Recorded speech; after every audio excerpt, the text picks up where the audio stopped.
let's move on to another case of conspiracies here. I want to talk about Epstein. I don't know if this is something. I don't know if this is a touchy subject for you or not. Why would it be? What are you? Well, it's because everyone on the left and right of the on the political spectrum on the internet has been only talking about this for the past couple of days. I did a 7-hour deep dive into like every single detail of the Epstein case, from the first like sweetheart plea bargain all the way to Jeffrey Epstein's death, untimely death. Tonight, law enforcement officials say Epstein is expected to be charged with 2 federal counts related to sex trafficking. His alleged crimes taking place from 2002 to 2005 against dozens of underage girls at his New York City and Palm Beach, Florida home.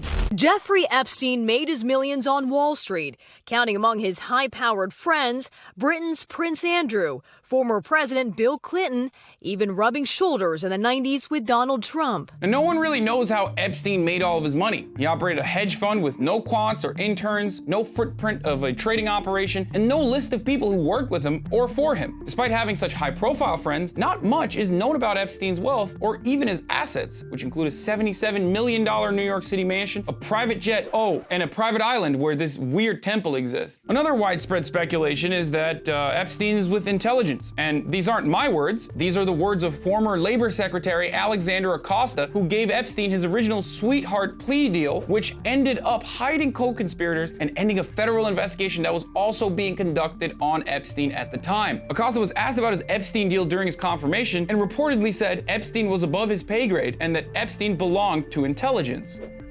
Suspicious. Now, the timeline of his death is that Epstein initially had been in general population at the MCC, Manhattan Correctional Center, where he'd been targeted for extortion as a wealthy pedophile. Epstein then was transferred into a cell with a roommate in the special housing unit. That roommate was Nicholas Tartaglione, a gigantic allegedly steroid-addled New York crooked cop. I don't want you to defame this man. Yeah. I would not want to defame this man who is on trial for brutally executing 4 potential cartel gang members after a potential cocaine deal went south, and then he went and buried them in his backyard, and his neighbors were thrown off by the smell. And I believe they could see pieces and bits and pieces of a guy just literally digging his backyard to dump these bodies in there. I don't know. Nicholas is just a walking, talking case of a bad cop. And while he was rooming with Epstein attempted to commit suicide under suspicious circumstances, and he was placed on suicide watch after he was found in his cell in that unit in medical distress on July 23rd with apparent bruising on his neck. Epstein was then, weirdly enough, taken off of suicide watch 6 days later.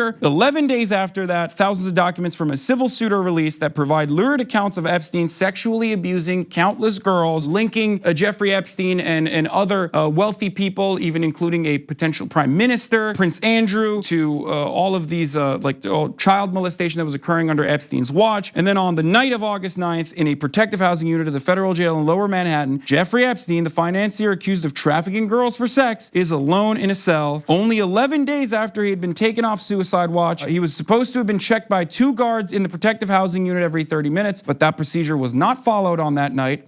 Weird. Epstein is found dead in his cell in what authorities are calling a suicide. So here we are. Let's hear it. What's your take, Felix? What's going on? That's a hilarious way to ask that question. What's your take? Do you think Jeffrey Epstein was murdered, or do you think he actually committed suicide because of all the cyberbullying that he was subjected to? Yeah, no, I think to quote Adam 22, was he an abuser to some extent? Maybe, probably. But okay, so no one knows, right? But okay, so yeah, let's look at it. How's this Tartaglione, who had a cell phone in there days before he was Epstein's cellmate, with calls going out to one of the wealthiest counties in New York, in America, actually. He's taken off suicide watch, all this stuff, and a lot of this stuff you can chalk up to just MCC incompetence, which is well documented. But there's just so much. I do want to touch back when you talked about Acosta. Acosta, it wasn't his idea for the deal. He was just a flunky. He's Philip Green from Casino. He thought, he was USADA because he was so smart. But what actually happened was he was told Epstein belonged to intelligence. Yeah. And you want to know who signed off on that deal? The hero, Robert Mueller. You really, can't make it up. Well, yeah. But a lot of these are George W. Bush era guys. I mean, I think Acosta was appointed by George W. Bush to Florida. He was a rising star and a great prosecutor who did the exact opposite of what a great prosecutor would normally do when he has a slam dunk, high profile, wealthy pedophile sex ring case in his hands, where all he needs to do is lock this guy up for the rest of his life. Casually just decides, let's not make a big stink of this. Let's not even let the witnesses know that a plea bargaining deal is taking place. Let's not let the media know. The opposite of what a prosecutor would do in that circumstance. And then, as you mentioned, yes, the Trump administration, and this is secondhand accounts from the Daily Beast, and I can't, for some weird reason, find any other place where this has been reported on. But when the Trump administration was like, "So what's up with this Epstein stuff? Like, why'd you give him a slap on the wrist?" He was just like, "I was told that he was intelligence. I was told to drop it, that it was above my pay grade, and then we just casually decided to forget about that, and no one brought it up in the hearings." When he was being appointed, except for like one time when I think Tim Kaine asked the question and then quickly moved away from it. So Me amo Tim Kaine. Yeah. Welcome to the resistance. So it like immediately depressed me. Not because he was dead, but because it was like, okay, if they did just kill him, right? It feels like them just going like, yeah, what are you gonna do about it, right? Like that's how it feels. Is that how it felt to you? I think that look, I called this a while ago, okay? I called this the first time a suicide attempt was made, or an attempt on his life was made. And I think everyone else on the internet called this as well. It is just it is remarkable to me that people are so like willing and able to chalk this up to like just our federal prison system sucks, I guess, when so many suspicious circumstances allowed this to happen. Like the fact that he was the fact that he was taken off of suicide watch, the fact that sources close to Epstein said that he was in good spirits leading up to this. I don't know why he would be in good spirits, but that's what the Washington Post is reporting. He's been listening to Jesse. He's getting over suicidal tendencies. He's doing self-care. He apparently, apparently he was doing self-care. Radical self-care. But it's just like. It's just remarkable to me that even the people that were supposed to be there at the time, like monitoring him every 30 minutes, were not doing it that night. And the MCC is just like, I think it's the Federal Prison Bureau basically said, yeah, it's because these guys are on overtime. Like it just sucks. The correctionals union.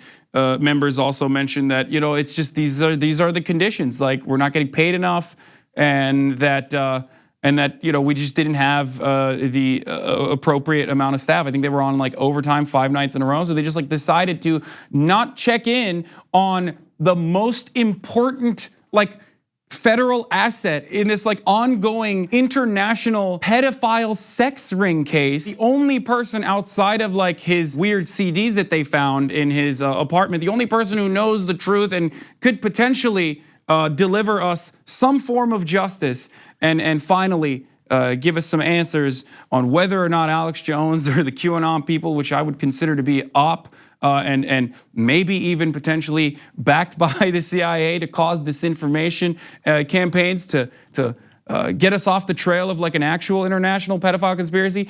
All of this, we have no answers now. The criminal case is gone, and it's insanely frustrating to me, and it's insanely suspicious. And it's weird that people were so quick to be like, yep, that's it. It's suicide. Oops. So yeah, it sounds like you're saying a lot of things I was feeling that day, and a lot of other people were. And I do want to say something. I don't know if it's necessarily optimism, but all right, I'll put it this way. How do you think this would have gone 30 years ago? Like, are you familiar with Gary Webb? No, I'm not familiar with Gary Webb. I'd love for you to elaborate on it, but I don't think that it would have gone. Broke the story of, like, CIA cocaine trafficking. Yeah. And he was, quote unquote, suicided. I mean, I don't know on that one either, but my point is that a lot of things like this happened a while ago, back when America seemed more invulnerable, when we were more capable of just knocking countries over than we are now, when there's a lot less internal rot than we have now. But looking up at this now, it's like you're looking up at this giant behemoth. It's like when you stand underneath a skyscraper and you stare straight up, it towers over you. If they really did kill this guy, your immediate thought is like, what can anyone do? How can you do anything? But when you take a step back a bit and you get some context, you widen your field of view, you do see this sort of, and I guess this connects to Russiagate a little bit, you see this nation that never got to be that removed from its original sin, so it drove us insane. We turned into an empire so quickly after we were founded. It pretty much unprecedented throughout history. The only thing I could compare that, started and then became an empire as quick would be Islam, right? That would be it. It's incomparable. So we have this insanity that a lot of other countries have. They were around for thousands of years, and then they became globe-spanning empires. And then, like all empires, they fell, they collapsed, and then they, maybe they went the way of the Netherlands, and their thing became like, trying to control pre-existing relationships with trade and shoring up a lot of social welfare things they didn't have, and just trying to live off the bounty of their former empire. Similar to the UK, similar to a lot of places. Or they became like Turkey, just driven so insane by the collapse that they tried to recapture it forever, alternating between cycles of prodigious growth and horrible turmoil. I think it's very clear we're at a crossroads for like that, right? We couldn't knock over anyone, regardless what you think of these regimes. It's quite obviously like at some point America wanted to institute regime change, both Syria and Venezuela. Yeah. I don't think America's wanted to do regime change in Syria for a few years now. I think like that ship sailed a while ago, but we just weren't able to really get anything going. We just weren't able to do it. Do you think George H.W. Bush would have had that problem? Do you think Reagan would have? Do you think Clinton would have? Bill Clinton? Probably not. Yeah. And you do see this, when you take a step back, you see this like diminishing behemoth. And I think just because something's diminishing, it doesn't make like the worst people in power any less, awful. In fact, it probably makes them panic. And I feel like a lot of this is panic. This is a weird source of solve to get from this time. But there was a Taleb quote that I read. I like Taleb. I know you do, but I like him, and I think he's actually very smart. But it was something, he's obsessed with the classics. The most anti-fragile thing is to do things that have been around for thousands of years, right? And it was something about how the stoic man, he will be involved with politics and then quickly leave because the state, the empire, whatever you want to call it, is so corrupt it will self-collapse. And that's obviously not a great thing to hear if you're struggling day to day. Just wait for it to collapse. But I think that's the timeline we're looking at now. But that's the leadership, right? Like you're talking about the leadership, or do you think that this is like a feeling that everyday Americans, this is an anxiety that is like mirrored in the lives of everyday Americans, or do you think that like we feel a different set of anxiety and animosity towards one another as a consequence of like a lack of opportunity and all the alienation that we feel, rather than just the fact that like we can't even do regime change in Venezuela? Like I can see the wonk class and the DC elites and the wealthy people feeling a sense of insecurity with the upcoming realization that the U.S. empire is on its last leg and virtually crippled in comparison to what it was even 10 years ago or 20 years ago. But on top of that, I think like people feel hopeless and just completely just given up with our like political institutions. But that's been going on for a while though. Like, people have given up on politics like since Reagan, really. I mean, but the thing is, neither of us really know. I think this is one of the like catch-22s of the job you and I have. I think you work a lot harder than I do, but it's not a normal job, right? Normal jobs suck. We don't have that. True. I agree. For the most part, we can sort of determine our own destiny. So my point is that you and I and people like us, and to a lesser extent, well, maybe to a similar extent, like people who sort of set the tone in media, you could be as good of a person, however good of a person you are in your life, to your friends, to your family, to strangers, to whatever. But if you are not living something close to the tensions of a normal life, which we don't at all, you do lose an empathy. And my point there is, like, we really don't know what a normal person thinks right now. We have no idea. We can't get inside their head. We're so far removed from that life. I try to like keep a bead on normal people. I know a lot of them. I play games with a lot of them. There is like, a general malaise. There's more than anything, there's a loneliness. That's huge. I think maybe there is a small subconscious baseline feeling of defeat. That's not me being definitely like positive or optimistic towards the future, because I don't know what that results in. I don't know if we become Turkey. I don't know if we become like, one of these countries. It's still like bad in every way a country is, but has a basic social democratic safety net. I don't know what happens. I don't know what comes next. It's probably going to be, I think it's worse.